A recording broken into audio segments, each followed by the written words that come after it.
Hey guys, this is Hell Hades. This is a Raid Shadow Legends video.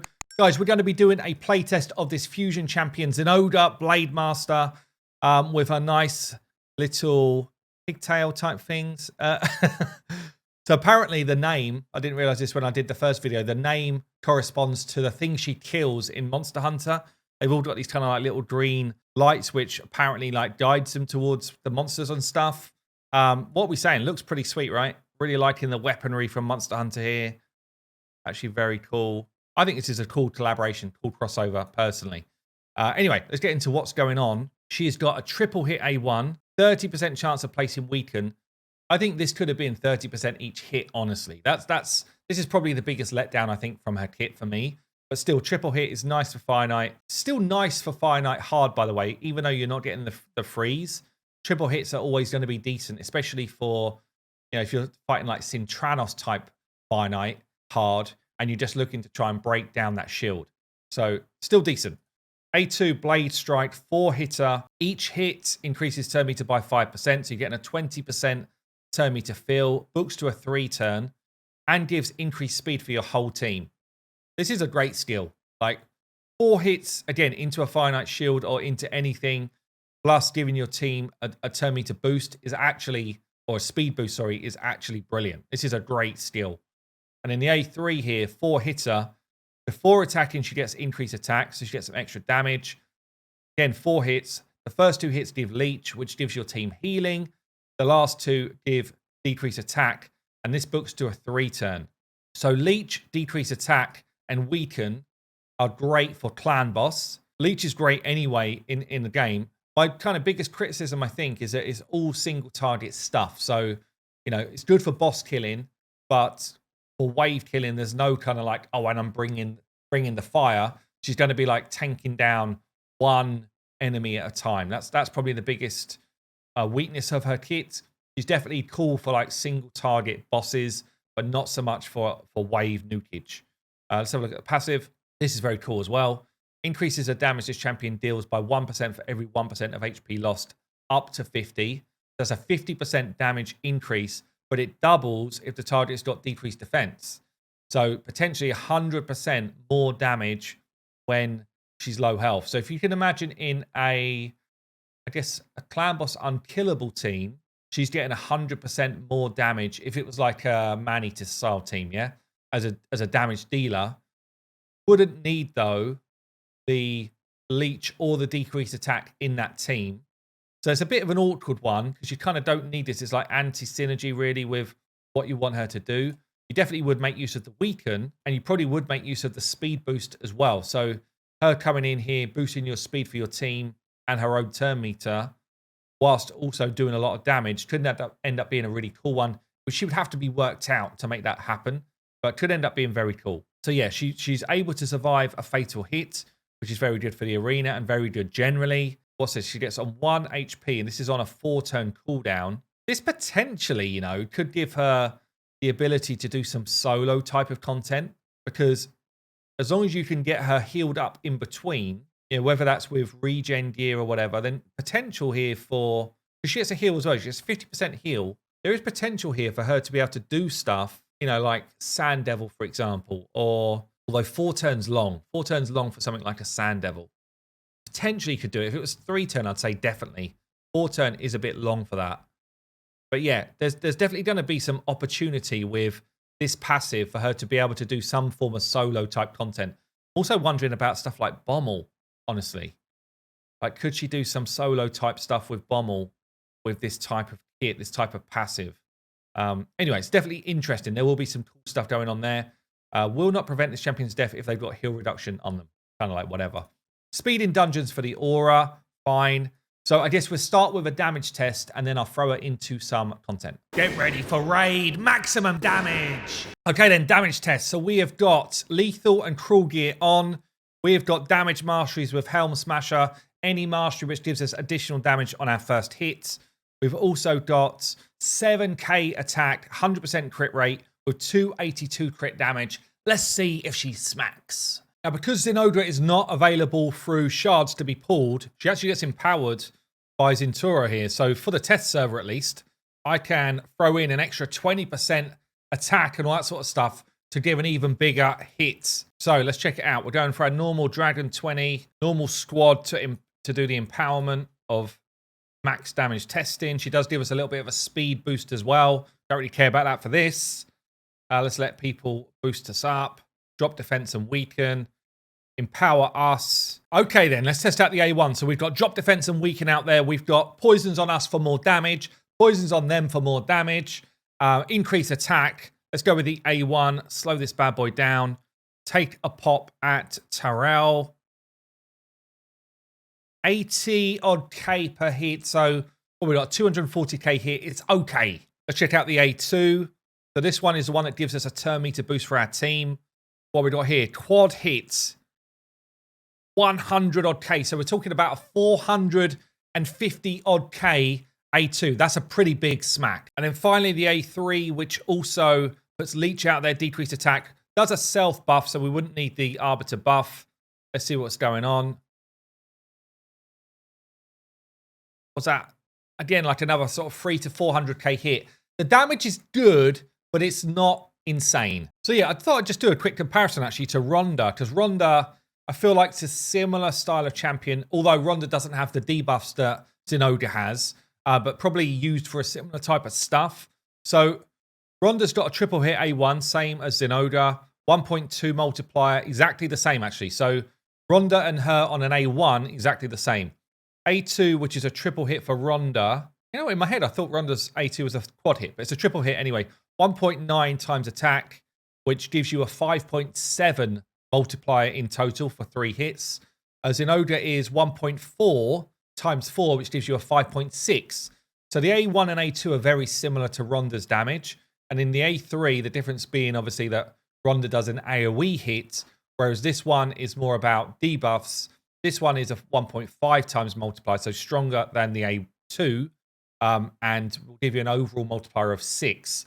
So, yeah, I mean, they're all strong. They're all very strong hits, but again, all single target stuff. Okay, so I'm going to throw her into a finite team here. It's going to be a strong team. Don't get me wrong. I want to test her in a decent level. So all I've done is I made her quicker and kept her stats quite high. I'm just going to throw, I've got a Lady Mikade build, which I used for Soul Cross recently. So quite fast, 290 odd speed, 300 odd speed, actually. That's very quick. But anyway, it's fine. We've got a Lydia that's already built as well. My Newt is already built as well. And I figured why not throw Ronda in as the comparison, actually, for a bit of damage. So I've got Ronda built. She's not built, like, exceptionally well. I'm just looking here, actually, her crit damage is low. So we can just throw some damage pieces on her. Guessing they're not crit damage gloves either by looking at the numbers. So we can throw some crit damage gloves on. And we've now got a pretty decent build. It's a pretty comparable build, actually. That's obviously not an attack. Oh, it is an attack ring. That's attack. Okay. So it feels like we've got some pretty good numbers now to work from. And I figured I'd start by just going high level finite. So not on hard yet. We'll go normal and just throw a team together for this. So Newt can stay in. We'll put Mikade in. My Lydia. She's a +2. She must be this end. And Ronda is not. Attacking all battles, 30%. She gives us speed. I guess I'll take the speed. And she is positive affinity for 25, which is cool. Let's just see what this looks like. These are good builds, yeah? Let's be clear. These are good builds. But Finite 25, forget hard for a minute. Finite 25 is really tough. Yeah, so you can expect that you're going to need good builds. If you're not doing like a sear type of clear, then you're going to need good builds. So we're just single target nuking people down. See, we really want her to kill someone there, honestly. We do want her to kill someone when she's like going in single target. But if you're bringing ally attackers in like this with Mikade here, then clearly single target A1 hard hits are good, especially with those multi-hits. We kind of need Lydia drop defense and weaken back, which we've got. She's rotating quite quick. But yeah, we're still, even with drop defense and weaken on, still, because these are so tanky, you're talking like, 20 odd K hits per hit. It's not actually that crazy. But it shows how, end game content or late game content, the mobs are just so damn tanky. Got no control here. which is dangerous, I will say.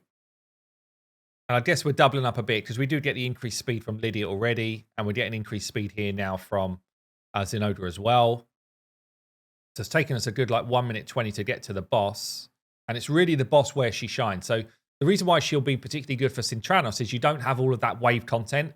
She's just going straight in for multi-hits against that shield. When we get to the boss, none of this has been speed tuned at all. It's literally just, it is what it is. Then obviously I've got turn meter drop from my newt. Other than that, we've got nothing. That's a lot of damage against the boss. I'll say that. It's a lot of damage. Newt's coming in with a turn meter drop. She's putting in some good hits. See, Ronda is kind of built exactly the same. Ronda is built to do this exact job. That's probably always been her best spot. Newt comes in with the enemy max HP, cool stuff. That should be dead. Okay, so 2 minutes odd. Quite quick, actually, for having no fast wave clearer. Blademaster ended up with 1.6 mil, Ronda 1.9 mil, and Newt 1.7. So actually, pretty even split of damage between the three of them. And pretty cool. Actually, pretty cool. So let's go on to Finite Hard. Her problem clearly being she does not have a freeze. If she had a freeze on any of these three abilities, she would be godlike for Finite. But because she doesn't, she's going to be in way less teams. Let's go into Finite Hard 6. I'll show you my... So this is my actual team with 2 ally attackers. Freeze, freeze, freeze. I guess I'm going to have to remove a freeze. Can't afford to get rid of the drop decreased speed champion. It's either remove an ally attacker or remove a freeze. I don't think it's going to work. She definitely can help you with Finite Hard, but it's just like you've only got so many spots, and it's very hard to think who am I going to drop. I need 2 ally attacks. I've got to drop probably him, which means I'm dropping a decreased speed ability, which is pretty massive. I guess she can come in as the lead though, which will help us get more speed into the team. Because actually one of the problems with Finite Hard particularly is speed control. I guess we're going to want to open with the increased speed ability on the boss stage. So we won't want to use it on stage 2. Longbeard, just make sure that you've still got your ally attack for stage for the boss. Everything else I think is already fine. So Longbeard looks slow. Might have stolen some of his gear. Let me just check they've got gear. Okay, look, they do seem to be still geared, so I've not changed anything there. And all I've done is put everyone now back onto Phantom Touch. If I had a blessing on her, I'd put Phantom Touch as well, because ultimately you've got to be able to get the shield down. Now, the one thing, missing your Carl, we miss a lot of wave damage. Yeah, your Cole does a ton of damage. He also does good AoE damage. So that might be a hindrance for us. I don't even know if this is going to work. Again, the first time I'm watching it through. But we're actually clearing through the first wave pretty damn nice. She does do a lot of damage. Like, this is good damage against high-level mobs. You see the difference there of Creodan, who's not got a damage build, struggling really to do anything against these mobs. She's coming in and doing a good amount of damage per hit. Self-buffing here is actually huge because you need it. You need to be able to take these dudes down. Ally attackers in particular are going to help because we're doing more A1 damage, and our A1 damage is very high. We're going to need, though, Creodan's freeze, otherwise we are in trouble here. We get it? Just about get it in time. Okay, if we'd start taking hits there, we'd be dead. Like, there's just no way we're beating them up. Wave 2 is always a problem because I turn off the ally attacks, so it's just a much slower build. And again, having your Carl and Creodan doing those freezes just gives us more, just 100% runs instead of, potentially weaker runs. But we're talking probably a couple of minutes to get to the boss. Finite Hard 6. Do we have enough to do the boss? Definitely bringing her, that increased speed is going to give us some support, I think. We get some hits in. The Phantom Touch is landing. Blessed Bash coming in. I think that's meant to be held, but here we go. First ally attack comes in. We get right the way through to the shield and start to drop turn meter. We then get our increased speed. Obviously, she's not dropping turn meter. Then the next ally attack, we get a bunch of turn meter drops from the freezers. And then it's really just about putting in damage whilst trying to keep turn meter down. She's putting in like, what, 20 odd K per hit on that 4-hitter. It's nice, honestly. It is nice. And then I'm relying on Newt and Creodan here to keep the turn meter down. So I don't know if it's going to end up being quicker. It's probably still a bit slower than if I used your Cole on the same run, because your Cole would have done faster damage against the mobs. But, you know, it's nice. It's nice. We're just getting back round to Newt Smack. Basically got to get back round to it one more time. So it's going to end up being maybe a 4-minute run. But there's no danger here of me not doing it. The only danger is the first 15 seconds of the boss fight. Once you start getting turn meter down, I've got no worry whatsoever that we're going to be able to do it. Obviously, we've still got no drop defense or anything like that in the team, so that's not helpful. I guess I could have... In fact, are we... Why? Oh, I've got no accuracy on that. I'm thinking, why are we not applying a weaken? So if I put some accuracy into a build, then we would apply weaken as well, which means we would beat him up a bit faster. But yeah, I'm not actually built her at the moment to get the most out of her kit. I built her for like full damage just from hitting, with now a bit more speed since the maximum damage stuff. But considering I've not like fully speed tuned that or anything like that, having her as the lead with the extra amount of speed, it's going to help a lot of people with high level finite for sure. Like without a doubt, it's going to help a ton of people. And she's ended up doing 1.5 million damage. Newt did 2.7, obviously with the boss killing going on. But other than that, everyone's about half of her damage. So look, I will say I've not done any particular speed tuning here. I'm just interested to see something about her versus Sandover. So I've got her in Immortal and Regen with Giant Slayer. Obviously, if you were ever gonna actually do this, she would need Brimstone, and you know she would need like ways to do damage.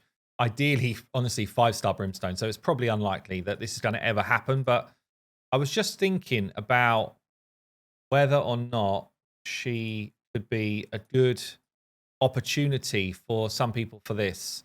In fact, I've done it wrong because I want speed. Just thinking, like, can we make use of this passive? Really matter.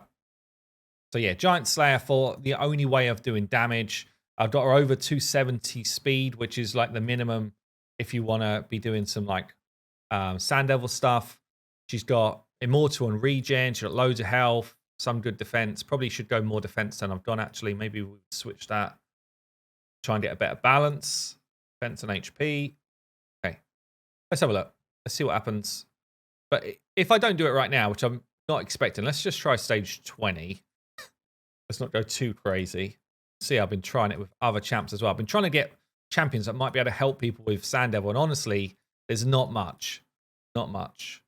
So 270 odd speed. She'll get more speed when these die. She's got speed aura as well. She does increase speed as well. She should get a ton of turns, and maybe with like proper turn meter control or analysis, do even better. But she doesn't die there.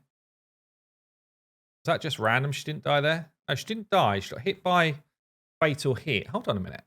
Why did she not get a 50% heal? If this still prevents them from death, heals them by 50% of their max HP, will not heal under heal reduction. Where's the 50% heal? So I figure I'll just switch to like the free-to-play build here. Lifesteal with some perception gear. I've removed all of my artifacts because I get a lot of bonuses from Great Hall.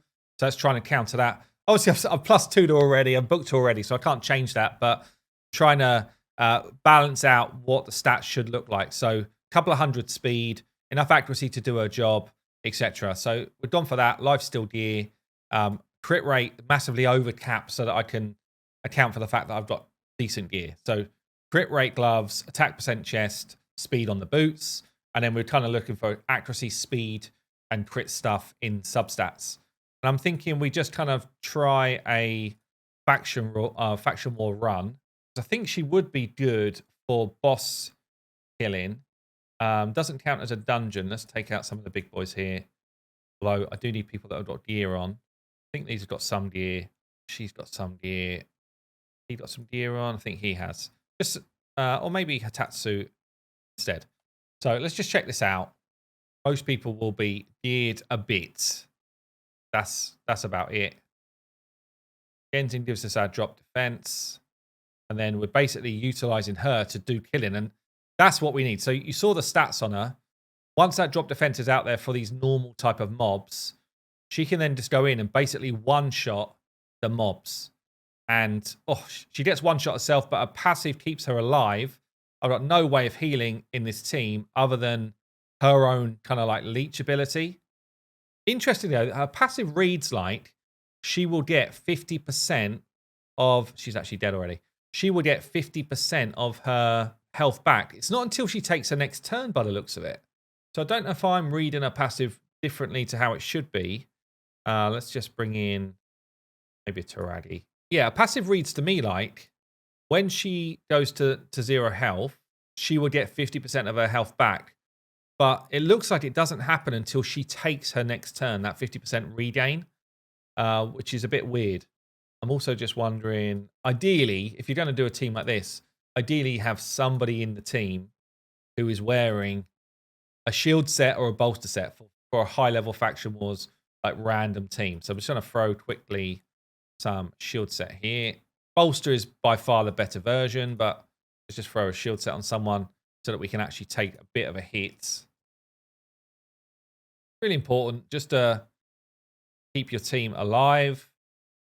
Much health as you can get. Don't really care about anything else. Okay.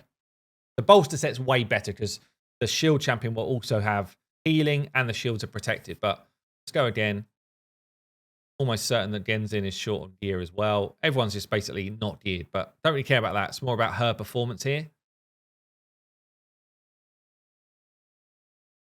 And there's a bunch of revivers in the mix, so you'd probably want to try and take out someone like a Broadmoor here first, so that he stops reviving people. You just click the one you want. Torch Helm's going to self-revive, so we kind of want to take the others out first. See how just having a shield set makes it way cleaner. Like, much cleaner fight. Ready. A couple of weak hits, but still doing the job. And at this point, if you were playing properly, you would stop using any of your main abilities and just kind of like hold on. Let's take out Man-Eater because he's going to be the annoying one. Puts 2 turns worth of block damage on everybody. Hopefully we kill him before he gets a chance to. Go. Probably now you want to take out the Draco because he's the next annoying one that's going to make you take a lot more damage. Maybe Steel Skull next because he's going to be the healer.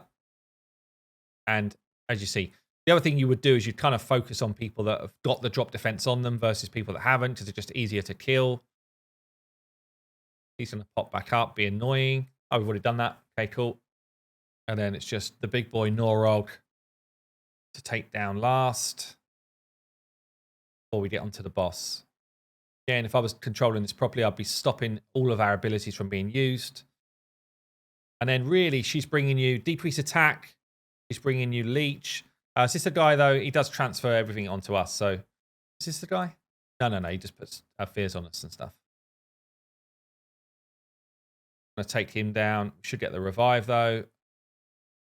Again, shield set, just giving us a bit of time.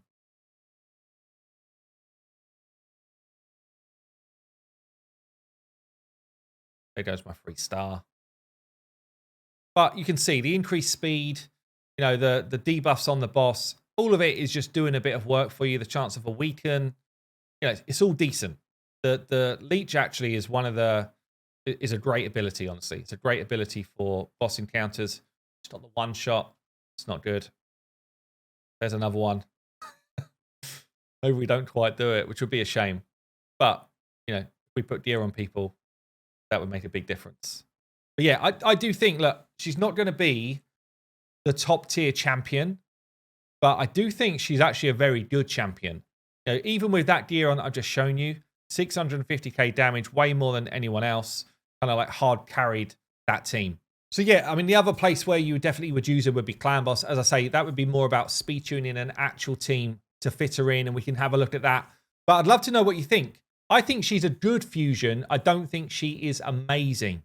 Definitely it's going to help people on Fire Night. I think she's actually going to be very, very useful for Sintranos. If you think about, don't know what rotation is popping up here on my Sintranos right now, but if you think about the Fire Knight in particular encounters, that is where you would utilize her if she is available for this rotation. It's just they're extremely difficult. They're extremely difficult. Normally they do not give you freeze champions in the mix, but it's going to change anyway. But yeah, they normally don't give you freeze champions, so you kind of have to make use of whoever is available. Would she have been available for this one? No. But yeah, depends if she's available for like other rotations. Anyway, that's going to be it from me. Good luck if you're going for her. If not, fair enough, I guess. There's other champions out there that can do good job as well. It's not like she's perfect, but I think she's pretty decent. Anyway, been Hell Hades. I'll see you soon.